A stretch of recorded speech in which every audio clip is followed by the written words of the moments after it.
No es precisamente Catalina de Erauso una de las mujeres menos conocidas del barroco, pero sí de las pocas que figuran en la historia de esta época con nombre propio. Hay novelas, películas, obras de teatro y artículos periodísticos sobre su vida. No solo fue conocida en España durante el Romanticismo. El escritor francés Thomas de Quincey escribió una obra sobre ella, resaltando el aspecto más llamativo de su personalidad, por el que vuelve a ser noticia en la prensa actual, su travestismo. Por ejemplo, en La Vanguardia, en 2019 aparece un artículo que dice Catalina de Erauso, una trans en el ejército. Ella misma contó su vida en un memorial que envió al rey, del que hemos sacado los trozos que hemos grabado a continuación. En ese memorial reclama una pensión por sus servicios a la corona en América, donde la nombraron alférez por su lucha contra los araucanos. Hay un retrato suyo vestida como un soldado del siglo XVII que data de 1630, a una edad adulta difícil de determinar. Tampoco está clara su fecha de nacimiento. Ella dice que nació en 1585, pero en los documentos de bautismo figura unos años después, el año de 1592, por lo que parece, a diferencia de otras mujeres, que ella en vez de quitarse años se pone 7. Lo que sí se sabe con certeza es que era muy joven cuando entró en un convento y permaneció en él 11 años, en los que se educó y aprendió latín. Se escapó por una reyerta que tuvo con una superiora que la maltrataba. Fue entonces cuando empezó su travestismo, o mejor dicho, su disfraz masculino para que nadie la conociera. Deambuló por los alrededores alimentándose de lo que encontraba y llegó a Bilbao, donde estuvo un mes en prisión por una pedrada que tiró un chico que se burlaba de ella. Disfrazada de hombre, llega a Valladolid y adopta el nombre de Francisco de Loyola para trabajar como paje del secretario del rey llamado don Juan de Idiáquez, que era amigo de su padre. Después, para evitar que la reconozcan, sigue viajando y cambiando de amo. En alguna ocasión vuelve a su ciudad natal y trabaja en casa de una tía suya que no descubre su identidad. En sus memorias relata que a escondidas acude a misa al convento de las dominicas para ver a su familia. Como habían hecho antes sus hermanos y muchos caballeros vascos, emprende viaje a la conquista del Nuevo Mundo. Se embarca en Sanlúcar en calidad de grumete de un barco capitaneado por un tío suyo que tampoco la reconoce. Era la Semana Santa de 1603. Al llegar a tierra firme, en América, después de robarle a su tío, entra al servicio de un mercader de Trujillo, Juan de Urquiza, quien intenta casarla con otra mujer, pariente de un hombre al que había acuchillado para evitarle que fuera a la cárcel. Con el nombre de Antonio Erauso entra en el ejército y hace la misma vida que los otros soldados. Juega las cartas, participa en duelos, corteja mujeres y hace la guerra contra los indígenas araucanos, donde conseguirá el grado de alférez. Una noche, en la oscuridad, mata a un hombre que resulta ser su hermano mayor, que era capitán de su misma compañía, con el que había convivido sin revelar su identidad y sin ser reconocida.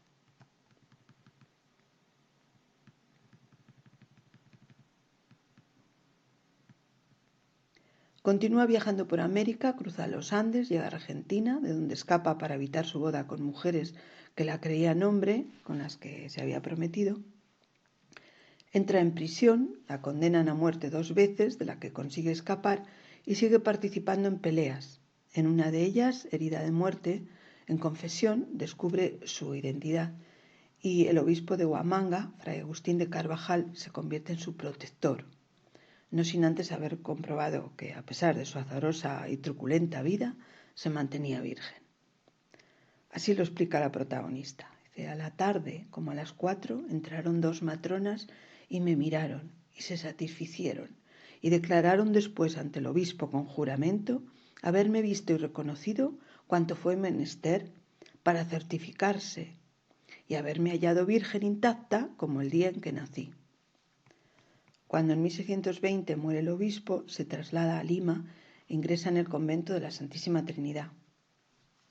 Pero después de 2 años decide volver a su tierra natal y al poco empieza a escribir sus memorias que se publicarán en 1625. El Papa Urbano VIII le concede la dispensa de poder vestirse de hombre y el rey Felipe IV le concede una renta de 800 escudos al año. En 1630 vuelve a América y se dedica al tráfico de mulas en Veracruz. Allí permanece hasta su muerte, que se supone hacia 1650.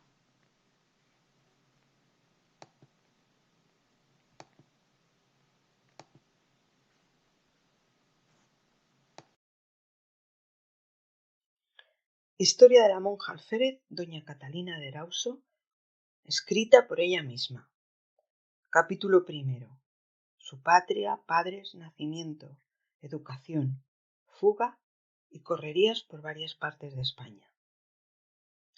Nací yo, doña Catalina de Erauso, en la villa de San Sebastián, de Guipúzcoa, en el año de 1585, hija del capitán don Miguel de Erauso y de doña María Pérez de Galarraga y Arce, naturales y vecinos de dicha villa. Me criaron mis padres en su casa con otros mis hermanos hasta tener 4 años. En 1589 me entraron en el convento de San Sebastián el antiguo de dicha villa, que es de monjas dominicas, con mi tía doña Úrsula de Unzá y Sarasti, prima hermana de mi madre y priora de aquel convento donde me crié hasta tener 15 años. Y entonces se trató de mi profesión. Estando en el año de noviciado, ya cerca del fin, se me ofreció una reyerta con una monja profesa llamada doña Catalina de Alirí, que siendo viuda entró y profesó, la cual era robusta y yo muchacha. Me maltrató de manos y yo lo sentí. A la noche del 18 de marzo de 1600, víspera de San José, se levantó el convento a medianoche a maitines. Entré en el coro y allí arrodillada mi tía, la cual me llamó, y dándome la llave de su celda, me mandó traerle el breviario. Yo fui por él. Lo abrí, lo tomé y vi allí en un clavo colgadas las llaves del convento. Me dejé la celda abierta y le volví a mi tía la llave y el breviario. Estando ya las monjas en el coro y comenzados los maitines con solemnidad, a la primera lección llegué a mi tía y le pedí licencia porque estaba mala. Mi tía, tocándome con la mano en la cabeza, me dijo: «Anda, acuéstate». Salí del coro, tomé una luz, me fui a la celda de mi tía, tomé allí unas tijeras, hilo y una aguja. Tomé unos reales de a 8 que allí estaban y tomé las llaves del convento y salí. Y fui abriendo puertas y emparejándolas, y en la última dejé mi escapulario y me salí a la calle sin haberla visto ni saber por dónde echar ni a dónde ir. Tiré no sé por dónde y fui a dar a un castañar que está fuera y muy cerca a las espaldas del convento. Y acogíme allí y estuve 3 días trazando y acomodándome y cortando de vestir. Corté y me hice una basquiña de paño azul con que me hallaba. De la basquiña me hice unos calzones. De un faldellín verde de perpetuán que traía debajo una ropilla y polainas. El hábito me lo dejé por allí, por no ver qué hacer con él. Me corté el cabello y lo eché por allí y la tercera noche partí y eché no sé por dónde. Y fui calando caminos y pasando lugares por alejarme y vine a dar a Vitoria, que dista de San Sebastián cerca de 20 leguas a pie. Llegué cansada y sin haber comido más que hierbas que topaba por el camino. Entré en Vitoria sin saber a dónde acogerme. A pocos días me hallé allí al doctor don Francisco de Cerralta, catedrático de allí, el cual me recibió fácilmente sin conocerme y me vistió. Era casado con una prima hermana de mi madre, según luego entendí, pero no me di a conocer. Estuve con él cosa de 3 meses, en los cuales, viéndome leer bien el latín, se me inclinó más y me quiso dar estudio. Y viéndome rehusarlo, me porfió y me instaba hasta ponerme las manos. Yo con esto determiné dejarlo, y lo hice así. Le cogí unos cuartos y, concertándome en 12 reales con un arriero que partía para Valladolid, que dista 45 leguas, partí con él. Entrado en Valladolid, donde estaba entonces la corte, me acomodé en breve por paje de don Juan de Idiáquez, secretario del rey, el cual me vistió luego muy bien. Allí me llamé Francisco Loyola y estuve bien hallado 7 meses. Al cabo de ellos, estando una noche a la puerta de otro paje compañero, llegó mi padre preguntándonos si estaba en casa el señor don Juan. Respondió mi compañero que sí. Dijo mi padre que le avisase que estaba allí. Subió el paje, quedándome yo allí con mi padre, sin hablarnos palabra, ni él conocerme. Volvió el paje diciendo que subiese, y subió, yendo yo tras él. Salió don Juan a la escalera, y abrazándolo dijo: «Señor capitán, qué buena avenida es esta». Mi padre habló de modo que él conoció que traía disgusto. Entró y despidió una visita con que estaba, y volvió a sentáronse.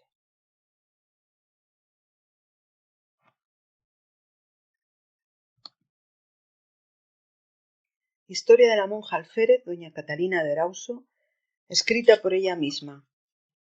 Capítulo 7. Parte de la Concepción a Tucumán. Comencé a caminar por toda la costa del mar, pasando grandes trabajos y falta de agua, que no hay en todo aquello de por allí. Topé en el camino con otros 2 soldados de mal andar, y seguimos los 3 el camino, determinados a morir antes que dejarnos prender. Llevábamos nuestros caballos, armas blancas y de fuego y la alta providencia de Dios. Seguimos la cordillera arriba, por subida de más de 30 leguas, sin topar en ellas ni en otras 300 que anduvimos ni un bocado de pan, y rara vez agua, algunas hierbas y tal o cual raíz de que mantenernos, y tal o cual indio que huía.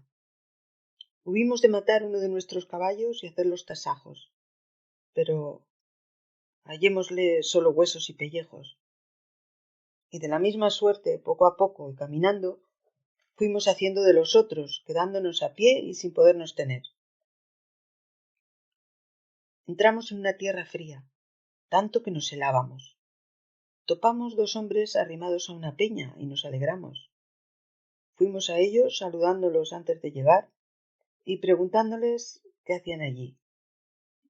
No respondieron. Llegamos allá y estaban muertos, helados, las bocas abiertas como riendo. Causaban pavor. Pasamos adelante y la noche tercera nos arrimamos a una peña. El uno de nosotros no pudo más y expiró. Seguimos los 2 y al día siguiente, como a las 4 de la tarde, mi compañero, llorando, se dejó caer sin poder más andar y expiró. Le encontré en la faltriquera 8 pesos. Sin ver a dónde, proseguí mi camino, cargado del arcabuz y del pedazo de tasajo que me quedaba, esperando lo mismo que vi en mis compañeros. Ya se comprenderá mi aflicción, cansado, descalzo y lastimado los pies.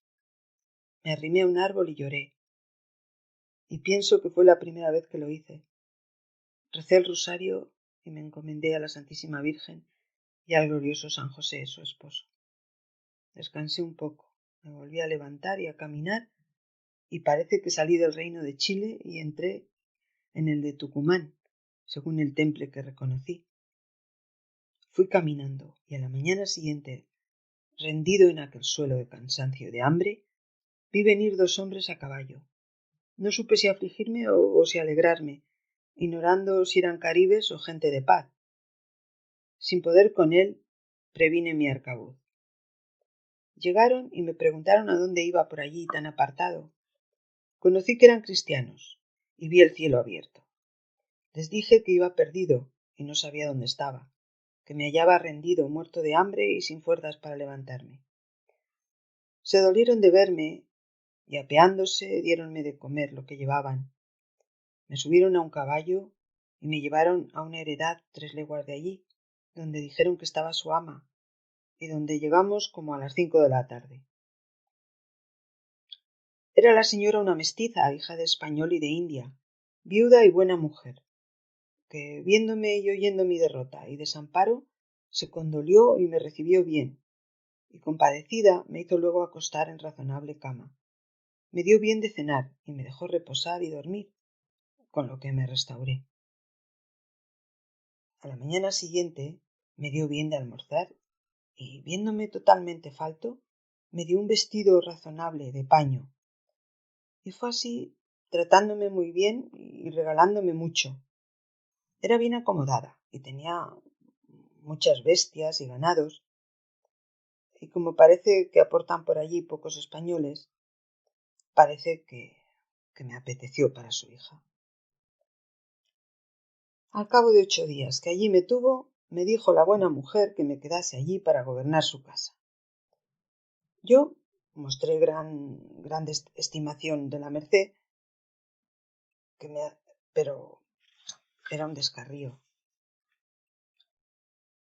Me apercibí a servirla cuanto bien yo alcanzase, y a pocos días más me dio a entender que tendría bien que me casase con su hija, la cual era muy negra y fea como un diablo, muy contraria a mi gusto, que fue siempre de buenas caras. Le mostré gran alegría de tanto bien sin merecerlo yo, y me ofrecí a sus pies para que dispusiese de mí como de cosa propia adquirida en derrota. La fui sirviendo lo mejor que supe. Me vistió muy galán y me entregó francamente su casa y su hacienda. Pasados 2 meses nos vinimos al Tucumán para allí efectuar el casamiento. Y allí estuve otros 2 meses, dilatando el efecto con varios pretextos, hasta que no pude más, y tomando una mula, me partí y no me han visto más. Me sucedió en ese tiempo en Tucumán otro caso, y fue de esta manera, que en aquellos 2 meses que estuve entreteniendo a la India, me amisté casualmente con el secretario del obispo, el cual me festejó y me llevó a su casa varias veces, y allí jugamos, y allí vine a introducirme también con don Antonio de Cervantes, canónigo de aquella iglesia y provisor del obispo, el cual también se me inclinó y acarició y regaló y convidó varias veces a comer. Finalmente vino a declararse, diciéndome que tenía una sobrina en casa, mocita de mi edad, de muy relevantes prendas y con buena dote, y que le había parecido desposarla conmigo, que también le había agradado. Yo me mostré muy rendido al favor y a la voluntad. Vi a la moza y me pareció bien. Me envió un vestido de terciopelo muy bueno, 12 camisas, 6 pares de calzones de Ruán, unos cuellos de Holanda, una docena de lenzuelos y 200 pesos en una fuente. Todo esto de regalo y galantería, no entendiéndose de dote. Yo lo recibí con gran estimación y compuse la respuesta lo mejor que supe, remitiéndome a la ida a besarle la mano y ponerme a sus pies. Oculté lo que pude a la India, y en lo demás dile a entender que era para solemnizar el casamiento con su hija, de que aquel caballero había sabido y estimaba mucho, habiéndome inclinado. Y hasta aquí llega esto, cuando monté a caballo y me desaparecí, y no he sabido cómo subieron después la negra y la provisora.